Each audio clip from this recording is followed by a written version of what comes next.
How to fix Android phone stuck on boot screen.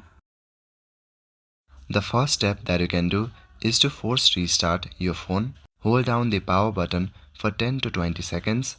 On some phones, press power plus volume down together until the device restarts. Restarting your device often fixes minor glitches. Second thing that you need to do is to charge your phone. A weak battery can prevent proper booting. Plug in your phone for at least 30 minutes and then try restarting. Third one is to boot into safe mode.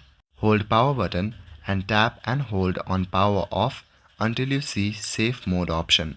If it boots in safe mode, a third-party app may be the problem, so uninstall the recently installed apps.